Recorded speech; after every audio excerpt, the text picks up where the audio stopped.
Joined now by Mike Petriello from MLB.com, good friend of the show. Always enjoy chatting with him. We're going to nerd out a bit, and the theme today is, of course, the trade deadline. Mike, we were kind of jabbing the Cubs a bit ago because they don't really throw hard as a staff, but they've put together a really strong July. I know we still love the velocity angle, but it's clearly not everything. Talk to me about how good this rotation has been for the last month. Yeah, 3.51 ERA in this month is the third best in baseball, which is really incredible given all the struggles, all the injuries. And I have to say, when I first started talking to you about this topic just yesterday, I did not expect to be as impressed by Javier Assad as I was, who looked phenomenal yesterday. But the velocity is an issue, right? 92.5 on the fastballs this month. That is tied for the third lowest month of any team all season in terms of velocity, and 2 of the months below are the Rockies, right? So while velocity is not everything, pitchability is great, location is great. Obviously, Matthew Boyd is great without velocity. It sure is something. It feels like you can't win in October if you don't have a little bit better velocity than what they're showing right now. That's a great point, and alluding to that point here, they're going to make a move at the deadline. It's just a matter of how many and who, which leads us to some starting pitcher talk. This is going to dominate our pregame show for the next couple of days just because of how vital it is to the Cubs making a deep run. They are performing well, but if you project them going forward, I think Eno Saris had a very good tweet recently where they project among playoff odds teams as one of the worst, top 3 starters, which you would imagine starting in a playoff series. So, controllable options, rental options. Give me some names here in which direction you think they go. Yeah, it's a great point, too, because it's like, what is the goal here? Is it to get to October or is it to win in October? I feel pretty good they're making the playoffs. It's more about, well, what can you do once you get there? Obviously, some of these names you're going to talk about a lot, like Tarek Skubal, of course, is going to be the prize that everyone's after. A couple of these names you can dream on for the future.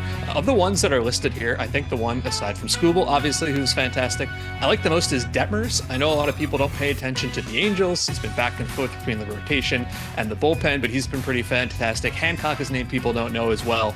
But I want to come back to Skubal for a second because you think every team in baseball would want this guy, right? 2-time Cy Young winner. And the more I think about it, the more there's like maybe 4 or 5 realistic places he could go, like Tampa Bay and Milwaukee, maybe not their style, but yes, obviously, we know the Cubs will be in the mix for this. The Braves make a ton of sense. The Dodgers will always be there. And then beyond that, it's like, well, the Yankees have bigger problems. The Red Sox have plenty of starters and they've got bigger problems. The Phillies have a great top end of the rotation and bigger problems. There may not be as many suitors for him as you think.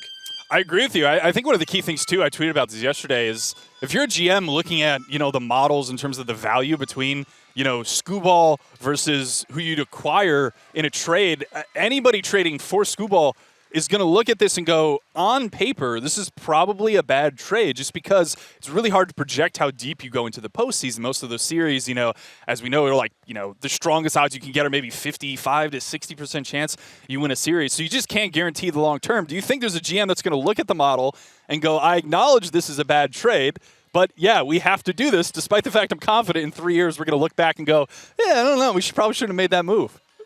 Yeah, I'm going to butcher a famous Andrew Friedman quote here where he once said something along the lines of, if you're rational for every trade, you will come in third place on every trade. And isn't that it, right? The whole point of the game is to not have the best strength prospect system. It is to, as they say, have flags that fly forever. And if you end up overpaying for a guy, there's few better guys than Tarek Skubal. And in fact, I've been kind of doing some research on this. Like, how rare is it to have a starting pitcher this good who's actually traded over the deadline?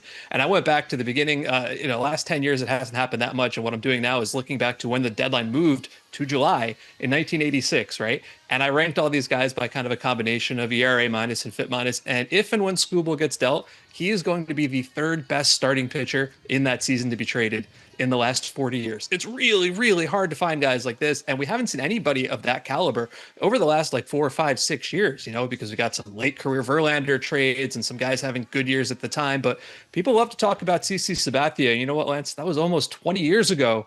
We are all getting old because that was quite a long time ago. That's a very long time ago. Yeah, these guys don't come up often, and maybe that's the reason why a GM will look at the model and go, you know what, I don't really care about that. I just want this guy because he's going to win you a couple playoff games. How about relievers, Mike? We saw the Cubs kind of blow a save on Wednesday. The back end of their bullpen has kind of been hodgepodge together with various names as they've run into injuries. So a lot of people are hoping for a starter, maybe 2 starters. I think it's going to be 1 starter, 1 reliever. Is there a name that you like on the reliever side that's maybe a little more under the radar for people to keep an eye on?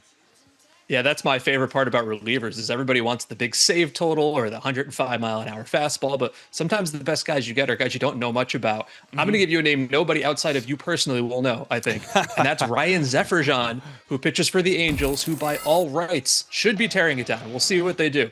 Now, this is a really interesting board with some cool StatCast metrics. Who gets the most late swings, right? Who screws up the batter's timing so badly that he's late? We've talked about Tyler Rogers being on this before, even though he throws 82 because guys just cannot see this pitch.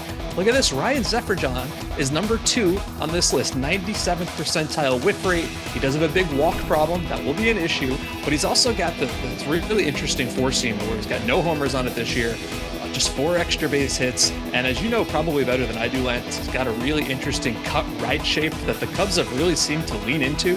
And you won't look at him and say, okay, all-star saves monster, but that's not what teams are looking for. They're looking for very interesting pitch characteristics and a team willing to give up a quality reliever. Absolutely. Adrian Morejon is my guy here. Similar lens. It's weird to me that Zefferjan gets that much late swings, given the fact that I always think late swing guys are changeup guys. And Zefferjan's kind of more of a sweeper guy. Another changeup guy we're looking at right here is Morejon, who's thrown a bunch of this kick change this year. I just love this guy. I mean, I think we're going to talk about him next year, Mike, as like a stretch out candidate where someone signs him and goes, hey, I think he has good enough stuff and velocity to give back and locations to start. But in the moment, to me, we're hearing a lot about Mason Miller. Morejon is the guy to me that could be an impact reliever. You're projecting relievers going forward. He's probably in your top 5 or 6, if not top 10, at least at a minimum. Sits 99, which is up a couple ticks from last year as well. He feels like a sneaky name that I think could have a massive impact down the stretch. You in on Morejon?